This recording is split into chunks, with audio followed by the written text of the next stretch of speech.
You are listening to the Ranges Podcast. March 2014, we just put out Absaroka and then dove right back into writing because at that time the mindset was just to crank music out. Yeah, there was no real response to Absaroka. No. We just put it out, put the video out, made CDs, handed them out. But there was no way to gauge any response. It was like 5 likes on Facebook. Yeah. And that's about it. So the idea was just to start working on new music right away. I don't remember when we came up with the concept of Solar Mansions. From what I remember, I think we wanted to do like a proper full-length album. Yeah. And so wondering how many songs, is it 10 songs, is it whatever? I think I had been studying a lot of astrology at the time and like astrotheology type of stuff. So like the 12 made sense for number of songs because you could do the zodiac primarily and the sun, and then that correlates with Christ and the apostles, and then there's you start looking into it and there's like the 12 feats of Hercules, there's the star systems associated with the zodiac. So we found like all these like systems of 12. So it's like, well, that'd be a good thing to like bring all these together into like one concept and kind of mix and match the names of them. And I remember like the 12 months in a year, like using that as like trying to write a song that sounded like January, sounded like July. Right. Like I remember using that because like that was probably the extension from let's write it about nature. Yeah. Just like, well, what's specifically about like the cycles of nature? So yeah, the 12 months. Right. And then illustrating that with the zodiac type of thing. And the seasons, the first 3 songs were either winter or spring. And then all right. It's all coming back. Yeah. Yeah. That's totally what it was. Yeah. Right. Mm-hmm. But yeah, I don't really remember the writing process. I know that I just wrote everything, all the guitar parts, like I did with Absaroka. And then did we even sit in a room and practice and like rehearse, or did I just write out the songs? I think you wrote out the songs, put drums down, and that was it. I think so. I think it was something where I came in and listened to what you had, made notes on arrangements. I probably did my scribble charts. Right. And I think that was it. And then after you and I guess, agreed that fit, then you pressed record. Yeah, we didn't even demo or anything. No. Like we never even played together live in a room ever for the first probably 3 years of the band. It was all just tracking. Yeah, those my parts too. I just came in and just recorded them and just kind of played around with different instruments. Right.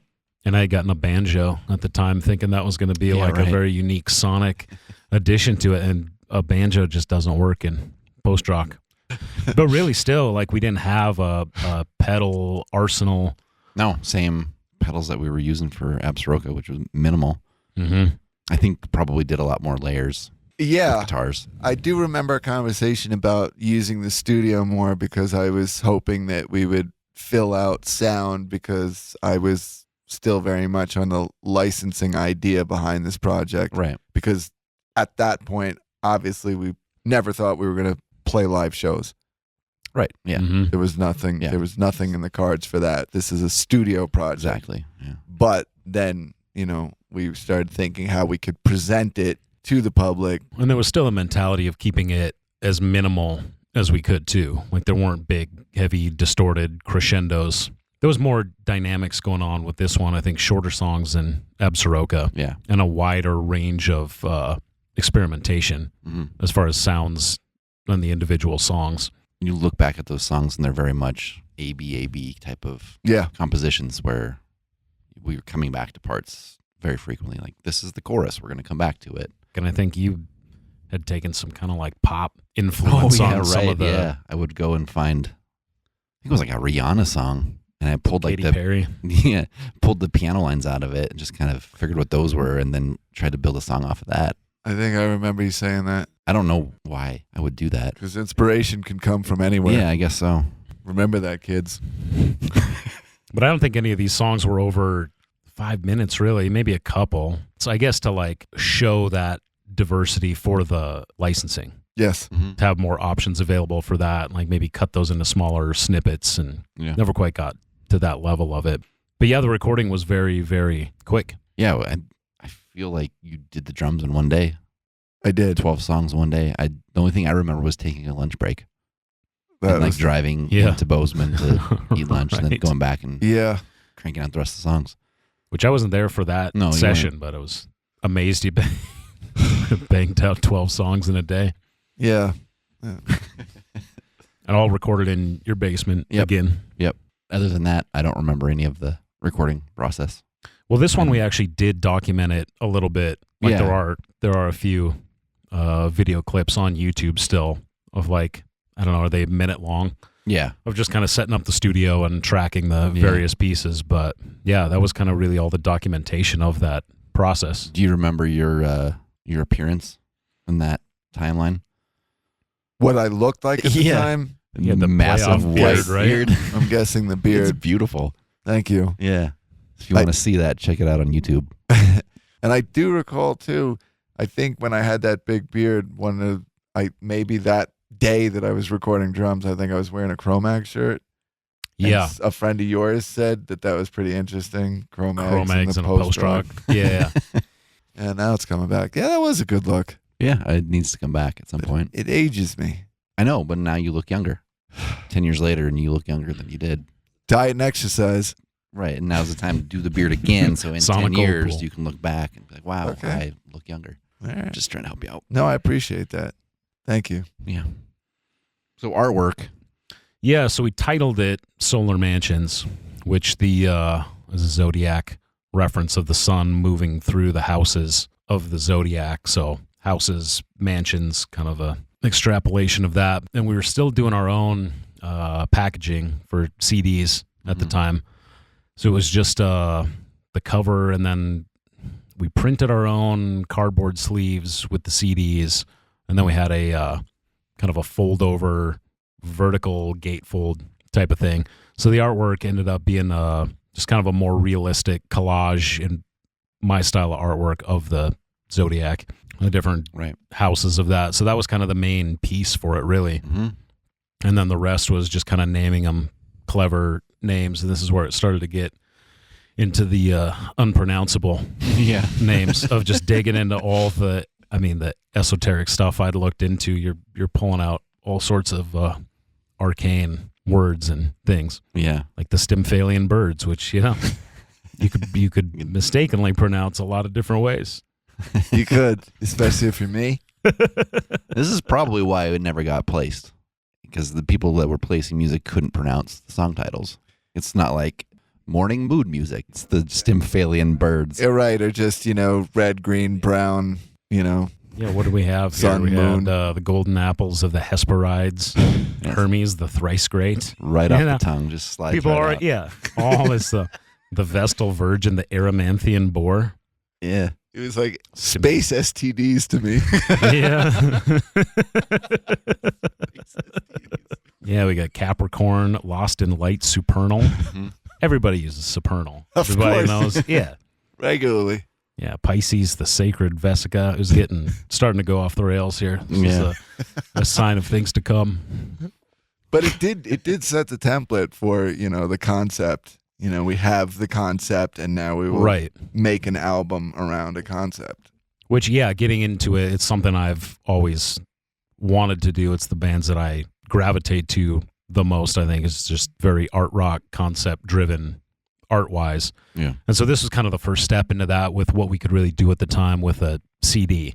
Yeah. Like vinyl wasn't at all on the radar. That was still, I don't even know if that was always a lifelong dream to have a record on vinyl, to put it on the shelf as Yeah. a testament to what you made, but had no avenues for doing that, or even thinking this would get to the point to justify a run of vinyl. Right. So we had this album, and our philosophy over the years has been every release, try to expand it in some aspect, or try to do something new or something different. So this one was, how do we get this in front of people? Yeah. How do we do, like, we can't play live?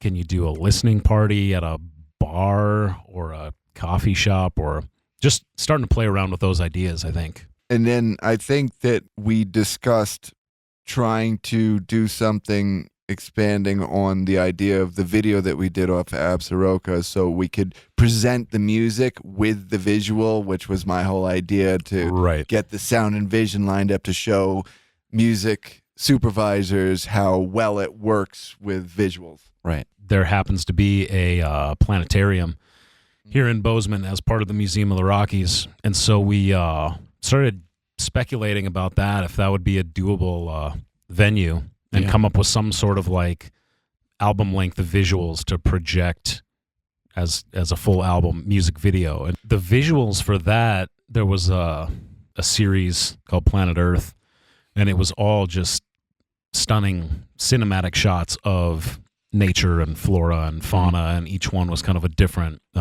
climate, I guess. There was like an Arctic one and then a rainforest one and all that. And so there was like all these different themes. So we decided to just rip that video, and then I put all the clips together into kind of a theme. I guess I maybe did more of that, like putting them together into a theme where the one song would be all snow, mountain type of things. And I just recut that whole thing to our album. Right. So that's what would be played on the planetarium. And Yeah, my aunt and uncle both worked at the museum, so I remember bringing Absaroka over to my uncle's house and just kind of showing him that music, and this is what we're doing. We're working on a new album. He played music and has always played music. I didn't know that. Yeah. Okay. So he was all about Absaroka and was excited that I was doing this, because I mean, I'd always shown him my music before, but this was finally something that I was feeling good about versus the angsty teenage music that I was doing before. Yeah, your adult music. Yeah, my adult music. Yeah, so I pitched that idea to my uncle, and they were all about it. Like, yeah, we'll hook you up with the people who run the planetarium, and we'll make it happen. mm-hmm. So that was very easy to get that locked down, and then it was like figuring out how to project the standard frame video. Because we went in for like a test. Yeah. We went in to see like how it would work, and all the Planet Earth footage was all like 16 by 9 widescreen rectangle. Yeah. So it's like, well, what if we just put the rectangle up on the curve so everybody can see the whole thing? And it just didn't have the like immersive effect that you would get for a planetarium. So we decided to just project it on the whole thing.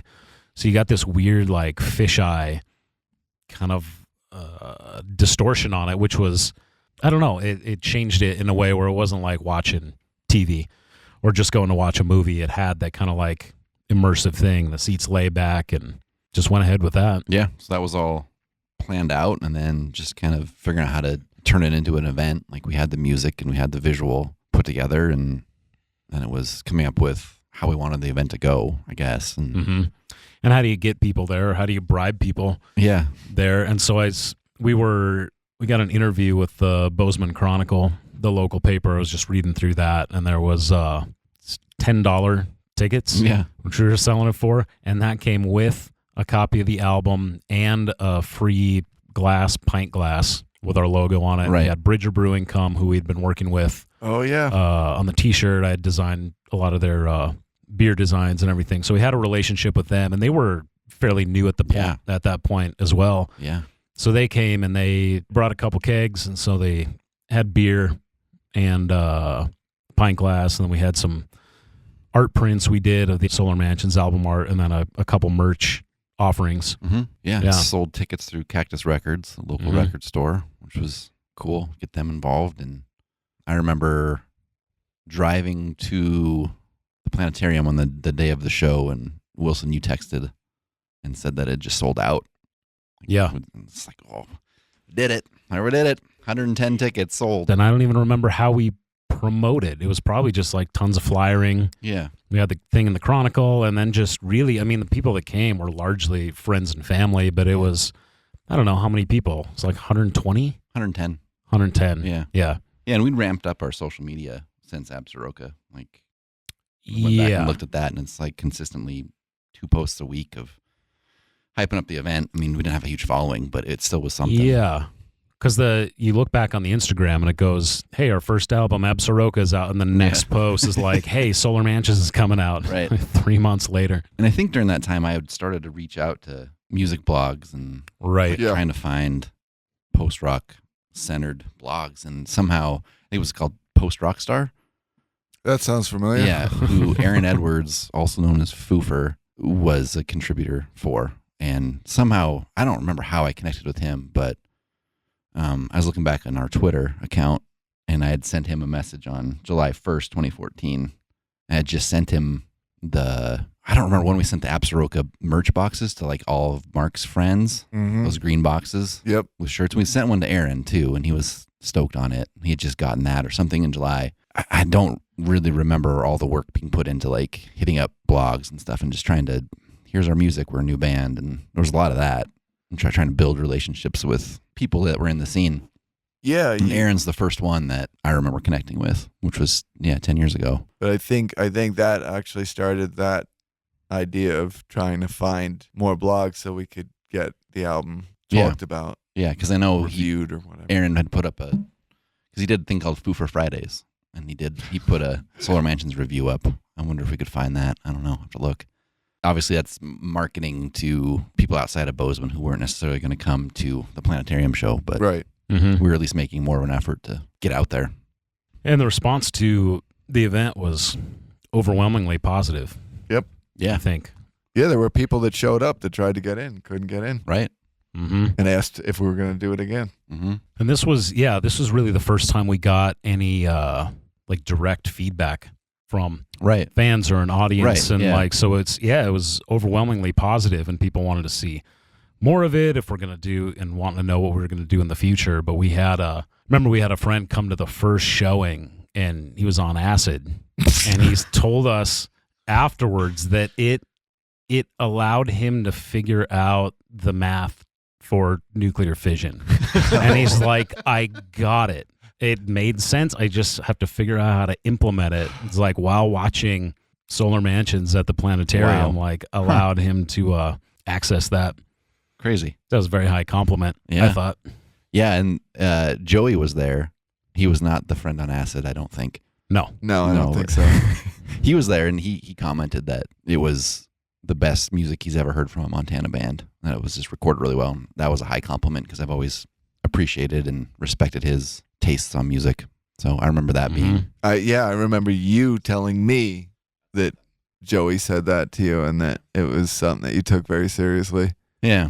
And so because we used the Planet Earth footage and just totally ripped it off, you couldn't post it on YouTube Right. Right. because you get a copyright violation. So we posted it to our Bandcamp, which I still believe it's on Bandcamp. Oh, nice. That was a really great asset to be able to use because Yeah. we didn't have the equipment or ability to go out and film an hour's worth of cinematic footage. And I think doing the Planetarium and like trying a larger scale thing different than playing a live show. Right. Like we knew we needed to get out and Right. put our music out, but like doing something like the Planetarium and having it being successful, like really proved like, okay, we can think outside the box further than I thought we could. Yeah. Like, and really push boundaries on the way that we present our music. And I think what we did with Solar Mansions really proved to me that there was a path forward with what we could offer as a band. If you've enjoyed this podcast, subscribe to the Ranges Patreon to hear more episodes.